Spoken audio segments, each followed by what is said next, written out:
Hi, welcome to the final day of SauceCon 2022, where the theme has been Reimagine Test.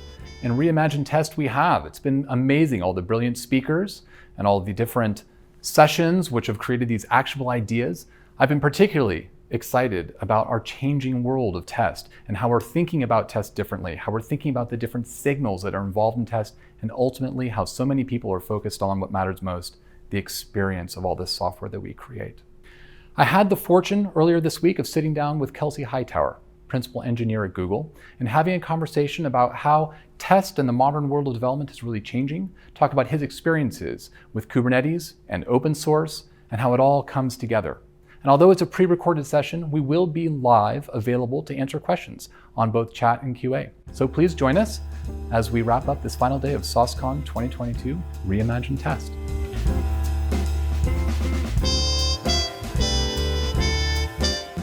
With me, Kelsey Hightower. I'm really excited to have Kelsey joining us for a conversation about test and all the things involved in the modern world of software development.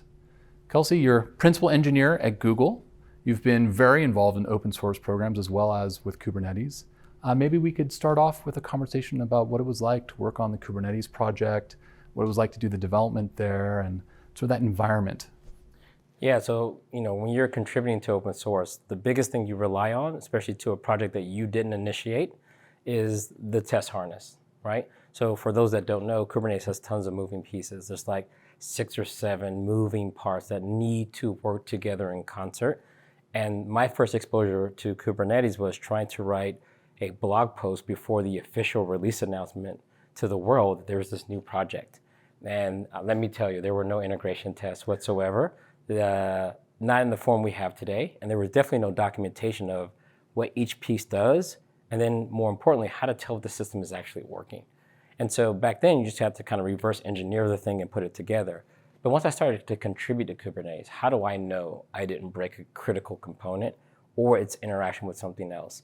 So for that particular project, and also this is one of those industry standards, Google isn't just working on this thing. Red Hat isn't just working on this thing.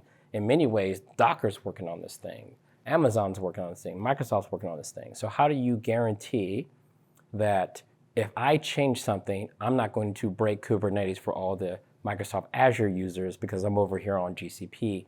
And I think we talked about this earlier, like how do you have a test harness or test framework that gives people confidence? So for me, I worked around the edges of what we call the cloud provider integration. You want a load balancer? How does that work? You want to add a node to your cluster? How does that work? So as a contributor, I really relied on being able to just run the test command and see that everything passed before I issued my pull request. But it's very interesting because what you described in terms of the complexity of the system also underscores one of the goals with Kubernetes, which was scale. And in that kind of project, when you have so many elements that are having to cooperate together, where you didn't know the kind of workloads that were going to be working on it, how did you ensure that you were constantly improving the system and constantly preparing it for the kind of scale issues that you knew were coming? And this is where we got a lot of slack in the early days. A lot of people kind of laughed at us too. We had this 100 node limit. Mm-hmm. Now this is during a time where Mesos is out and they're doing thousands and tens of thousands of nodes. It's supposed to be scale, right? It's coming from like Google. It's supposed to be big scale. And so we had this 100 node limit. And we also had this other SLA, right? Service level agreement that all interactions between the components, it has to be like less than a second. And so if you think about all the interactions, so if I call one command, it may have to bounce around the entire system. We wanted that to come back in a second. So any change that broke that, because we knew that that will kill the Kubernetes experience, right? No one wanted to use a system that they perceived to be too slow. And the 100 node limit was an artificial way for us to say, we're going to test at 100. We know we have work to do to get to 1,000. But if we can have a really great experience at 100 and keep that sub-second, that will give us the confidence to know that you can actually make that change. I think the interesting part was we try not to focus on scale on day one. We wanted to build a usable system that actually solved common infrastructure problems. So the early days, it was more about getting the API correct. So even though we had those constraints, I think that allowed us to be creative. You can go and explore a new way of interacting with containers in a way that maybe Docker didn't do before or a single system would do before because we had all these extra systems involved. But I think from that creativity, our number one goal was, can we get an API that will reflect the job that needs to be done from the early practitioners. So putting those two limits allows us the freedom to do that. So, I mean, you're describing in many ways a human element, right? And how the people interact and the feeling of being a developer working with containers and orchestration. And you're suggesting at the very beginning scale wasn't your primary, you're actually much more focused on the human element. But as I imagine a system like that, you had to think about the failure cases. What happens when nodes come down? What happens when the system's not operating correctly? What did those suites look like that you were using, especially if you're focused on the APIs? So one critical component was Kubernetes can never be in critical path. So what that means is, let's say you're trying to run your custom business application, or the company website for that matter. The last thing you want is the fate of that application serving your customers to be tied to whatever Kubernetes is doing. So one of the big factors we tried to do is say, hey, look, what happens if all of Kubernetes went down at the same time? Turn it all off. All those components I talked about earlier. The app should still be running. The nice thing about that is you can now do upgrades. You can do things out of order. You can have certain bugs that are catastrophic, but it shouldn't take down the system. So that gave people confidence that even if Kubernetes was an early project, you could use it and we had this promise. But it also was good system design. When you're dealing with more than one machine, one computer, no matter how rigorous your testing is, real life has a different opinion about what happens. Networks go down, there's quotas in the cloud, there isn't unlimited capacity. And so what happens when you hit those things in month 8? Yeah. And so Kubernetes said, you know what? From all the experience we had at Google, from all the experience Red Hat had dealing with things on-prem and in production, we just knew that we had to design ahead of time. And I think the best design scenario is what happens when it's all off. And then of course, what happens on one component is off. So no component can be critical path, and worst case, protect the user's workload. And then that became our feedback loop. There's a piece of chaos in there, which maybe we can talk about a little bit later with how chaos engineering and test interact. One thing that always struck me about early Kubernetes was that there was a certain flakiness that was embraced. It wasn't seen as a negative so much as it was something that made all of us better, because suddenly we had to build applications that were more resilient and they couldn't just fall over. And I think that it stems from what you're describing. But I'm also imagining, and maybe this is an experience you've also had elsewhere, not just in Kubernetes, but I'm imagining the kinds of harnesses and environments that had to be made, not just for tests, but in general, so that people could work together. It seems as though there's a critical set of, like, a base layer that needs to exist so that people can collaborate. How did that work, either at Kubernetes or in other places in open source where you've experienced it really well-tuned? I've actually managed QA teams. I've been a part of the QA process to some degree. And look, if you've been on QA before, you know how this works. We tend to make these very rigid tests. If X is true, then Y. Mm-hmm. And when one of those variables changes, then everything breaks. The other thing that leads to flakiness is when if X is true at this time, then Y. And time changes. Yeah. And so a lot of flakiness comes from tests being so rigid that any small change in the system causes the whole thing to fall over. And then the reason why we say flaky is because if you just run it again, it probably turns green. And no one likes those kind of tests, right? Because there's no way to instill confidence that it's going to always work the way it's intended. And look, even though no one's going to admit it, we tend to turn those tests off, right? You ever log into a system and you see a bunch of tests that have been disabled because they're just too flaky. And so one thing we realized in the Kubernetes world is that we may have to be less rigid at the unit test level and move into an environment that was more realistic, like running the whole system with real workloads and seeing this Kubernetes eventually do the right thing. So then you need to have a bit more time. So sometimes you can't optimize all the tests for speed. Typically, people have this delineation of some of the Kubernetes tests run really fast locally, but then the integration test could take hours because we need time to make sure that we get to the right result, not just something that checks the imperative box of if this, then do that. So I think the whole system became to match Kubernetes' default nature of being declarative. We want Engine X to accept traffic and put things in a database, deploy it all, and start sending traffic. And you can exercise the whole system, even the error messages. You can take down a component to see, does it report that it's down, and does the workload still run? And so I think that gave us a lot more confidence on less rigid, less flaky tests. You actually get things that will work the way the customer wants to work, and then you can actually get all the other learnings, like what does the error message look like? Those aren't really good error messages. And I think the last thing here is really one of our biggest goals was the user experience. Not just a 100% working system, but is it usable? Would you like to use it? Did the API make sense? Did the command line tool make sense? Do the error messages make sense? And so I think you get into a whole nother realm of testing, which is the experience. Because at the time, we weren't the only game in town. You got tools like Docker Swarm, and their whole thing was easy to use. User experience. They try to collapse a lot of that complexity behind a very easy to use API. So while Kubernetes was exposing the complexity, attempting to make it usable, the standard from the customer base was like, it still needs to be as easy to use as something like Docker. Yeah, it's really interesting. The focus on user experience is often mistaken as a UI, but it's not. And developer experience is a type of user experience, and all these different moments that a human has to interact with the technology. And focusing there on the human experience is also something that people in the broader world of test are having to grapple with, because they've got phones and watches and laptops, and they're all interacting together. And so that human experience is now also very, very complex. You know, Google's famous for observability, and I'm sure the Kubernetes team had a lot of mechanisms built in around observability. And you said you were looking at production data. Does that suggest then you had a really nice tie across your development life cycle, from the moment code was written all the way through to the production environment, seeing a lot of the data flowing so you could see when you started to run into those issues? Yeah, so Kubernetes did a few things. Number one, the open source project itself decided to integrate Prometheus at all the component levels. So how long does it take for Kubernetes to realize you would like a container to be running? And how long does it take for that to become true? So we had all this kind of data to let us know how the individual components were performing. So you take that kind of data, and so then that helps you understand, like, did we start to violate that SLA of 1 second between all the components? The only way you can do that is by seeing... If you see all the pieces. And then you want to know where the bottlenecks are. The next component is what happens when you get this into production. Remember, Kubernetes is an open source project.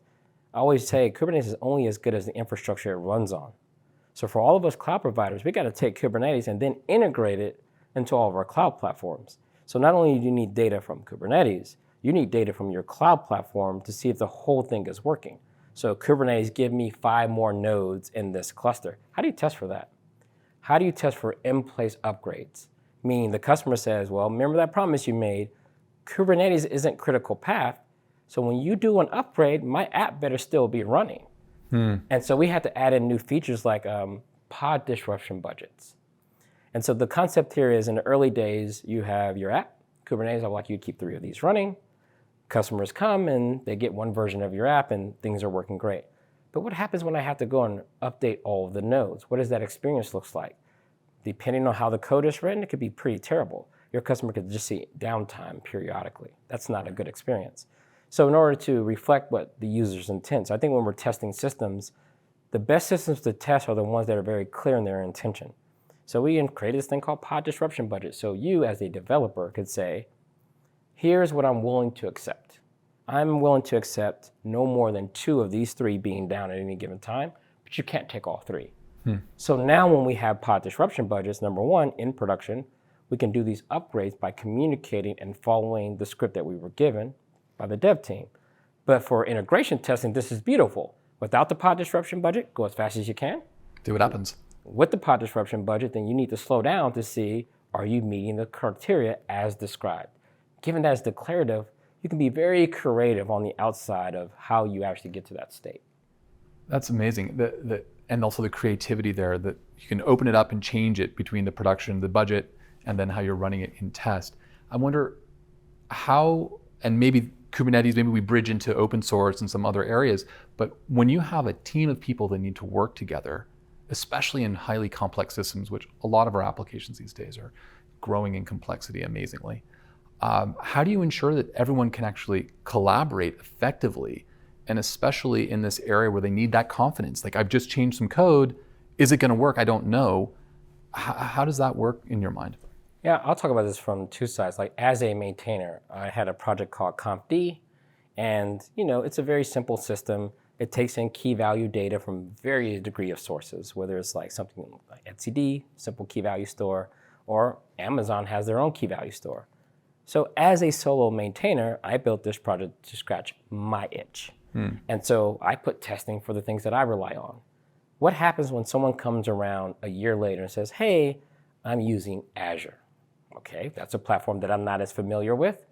How do I know that that code is any good? Do I stop everything I'm doing, go set up an Azure account, and then try to test everything manually? That doesn't work. And then, to be honest with you, what happens then is I gotta hold off on merging that in because I don't know who's gonna maintain it and who's gonna verify it's good. And so what I think the best contributors know that they gotta do is to say, well, I do have an Azure account and I've tested it against the account and here's everything I did to set up the test framework. So eventually you realize that in order for confidence for you, the maintainer, and the contributor, you gotta have these test harnesses. And sometimes you don't have to get fancy day one. I think this is where a lot of people make a mistake. They believe everything has to be fully automated before you can get going. Sometimes, here's how you set up your account, here's the commands you need to run, and here's what you should see out of the system. If we can start with that, then we can automate that later. So I gained a lot more confidence when I saw that documentation land, and then that became part of the quote unquote test harness. So I think that is a critical component. If you want scale, if you want to have people to be able to contribute, if you ever contribute to some complex projects, there's nothing better than a set of tests that when they run, in most open source projects, we have commit hooks. Yep. You issue that pull request and a series of events kick off. And while we're doing that review, we may run the fast test to make sure everything looks good. And then we also may run the longer running test and say, look, everything looks good, but until we get that integration test back, we're gonna have to hold off here. And then I think the last thing I'll say here is the best tests are the ones that tell you what you did wrong. That help you fix it. Help me fix it. Give me some guideposts. Interesting. I mean, a good README is an amazing piece, right? It's amazing how simple language, clear documentation, you can actually get a lot done. Or error, test failed because data didn't make it into the database. Great, at least I know where to start. Explanation. Exactly. Another part of that, and I've heard you talk about this before, is around the individual and helping individuals, basically imagining that although we're a group collaborating together, if we can't help one another as one-to-one, like this sort of intimate relationship like you would have in pairing, like I'm gonna help you so that when you go to checking code, it's gonna work and you can be confident working in a space that's not yours, it actually helps all of us collaborate more effectively. And I think this is an area where the quality world has long been trying to pull together people's attention around the experience. Like it's not just that the code ran, it's the experience of running the actual system. And I think now being experience focused, which you talked about with Kubernetes, is something that not everyone's accustomed to, but it's so powerful. And I wonder if there's some experiences you've had maybe outside of Kubernetes where you've seen where having that direct experience, having engineers and others become more connected has really created outsized value. Yeah, I would say early in my career, I was one of those developers who really took a lot of pride in being the hero. Where I'm the go-to person. If it's broken, ask me and I'll fix it. Now remember, I had this kind of a moment of maturity. Your manager says, you're really good, but to go to the next level, you gotta make other people really good. And so we've seen this before, right? I remember back in the day, people would write code and says, I don't need documentation. The code is self-documenting. Like the biggest fallacy in all of software engineering. And then the other thing is most people didn't write unit tests. They're like, I know it works. Like, well, that's good. You know it works, but how does everyone else knows it works? More importantly, how does someone know when they've broken it? So I think as an individual, if you really want to scale, if you really want to bring co-founders into the mix, you want to empower other people to make changes. Because of course, people will complain at a system that they can't work on. And so I think as an individual, when you create that set of tests, you're actually communicating to everyone else. I remember trying to work on a project and I just go read the test. How am I supposed to use it? And so this is like your best opportunity to communicate once and have people going forward forever know what, number one, how to test the system, what your expectation is. What does a quality test look like? And honestly, it's to keep yourself honest. Yeah, it's interesting. There's this thing where we like, oh, we wrote the code. It works for the exact use case that we've intended. And like the Go programming language, for example, I spent a lot of time writing the Go language, And one thing they added was the ability to do fuzzy testing. So it's like this sidekick. So for those not familiar with fuzzy testing, you write a program that says, we take single digit numbers into a system and we add them up. So 1 + 2 = 3, right? You're done. So you test 0 to 9 and you say, that's it. That's all that should ever go into this function. But the truth is, once I put a web API on front or throw something else, then you have no control that the only thing that may be sitting your way is a single digit. What happens if it's a letter? And some programming languages don't reject that. They will just send it to your function and we'll see what happens. So fuzzy testing allows you to say, let's pick some random inputs, maybe in a broader set of range. And it's like having a good quality person say, well, what if? What if you got something that wasn't a number? How would the system behave? And so I think that's like this thing of, and I think this has been the QA dream. How do I get people building the system to think beyond just their simple use case or their straightforward use case and start to do something more? And I think the QA industry has been kind of driving us towards things like having fuzzying built into the programming language itself. And so I think this has allowed a lot of developers to participate much earlier in the quality process. I think that shift of thinking, right, as test is, the responsibility for test is starting to distribute across the development lifecycle. The responsibility of the developer to get outside of just their moment of intent. Like, I'm writing this service, I think I know exactly what it's for, I'm building this UI, I know exactly what it's for, and recognizing, there are other ways in which it might be used. This is something that the quality world embraced years ago. The quality world saw many creative people from different walks of life that would become technologists who could think differently about what does test mean. And I think to your point, it's all it's coming true now. We're finally around to the point where experience is a big part of what motivates businesses.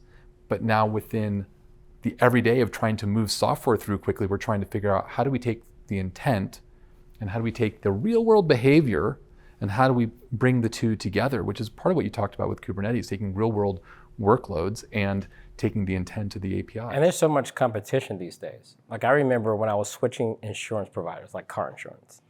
I went to one provider and I clicked on it and I put in my name and my birthday and they said, hey, is this your policy from your old company? I was like, yeah, those are all the coverages I have as well. And then it was like, would you like insurance with us? Here's our current price. And I was like, yes, because all of my experience until then, I had to fill out 5 different forms. I'm going through pages. I don't understand the details of what I had before, so I have no idea of comparing and contrasting. And they just took that away. That was delightful. That let me know someone went beyond that the system works. The system is actually pleasurable to use. So I think now as people, we always hear this term, you got to dog food. Yeah. Look, you got to use these things because I think that's when we find the final level of quality. The final level of quality is at the experience layer. It isn't about functionality. It isn't about only accepting the right inputs and doing the right thing. It's about, do I even want to use this product? Because most customers don't have to. It turns out a lot of people in that experience moment, if there's an issue with the system, they can't even describe what the issue was. And I think that comes back to the idea that we also need to break up the testing. We need to look at the different aspects of a system and the experience of using them, and then make sure that they can be described. So whenever there's a change, right, that the person who makes the change can see what the result was into the overall environment. We also live in an era where there's a new group of quality assurance testers. These are like security people that don't work for you. Yeah. Sometimes we call them hackers or something. They will find out the quality of your software outside the realms of your testing structure. And so I think we are moving to a world where there's 24/7 testing. Security people are trying to figure out if your system is strong or not. You have customers testing the experience. And now you even have a whole discipline, chaos engineering. This situation where we go into production and deliberately start changing things to see how the system behaves. Even if you think about the migration from just doing simple metrics and monitoring to observability, we're saying that we got to observe the system full time.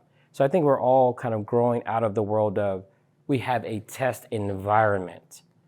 Now the whole thing is a test environment. So when I look at the world in 2022, the difference between Kubernetes, Jenkins, all the other framework security tools, it's splitting it together.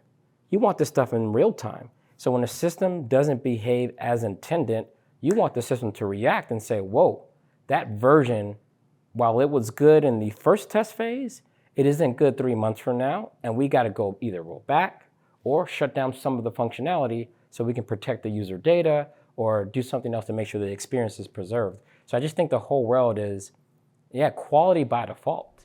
Absolutely. And it's interesting, chaos engineering coming from developers is one of the things that's happening in production, but in the business side, they're also using feature flags, A/B testing, all these other techniques, which are also a type of chaos. Multiple experiments running at the same time is I would argue, is a type of chaos testing to see what does the real world do when they actually experience it. And then it all has to be synthesized back to determine, well, not only which was the right experiment to run down, but was there an issue in one of those? Does one of those come back and expose a problem that we may have had?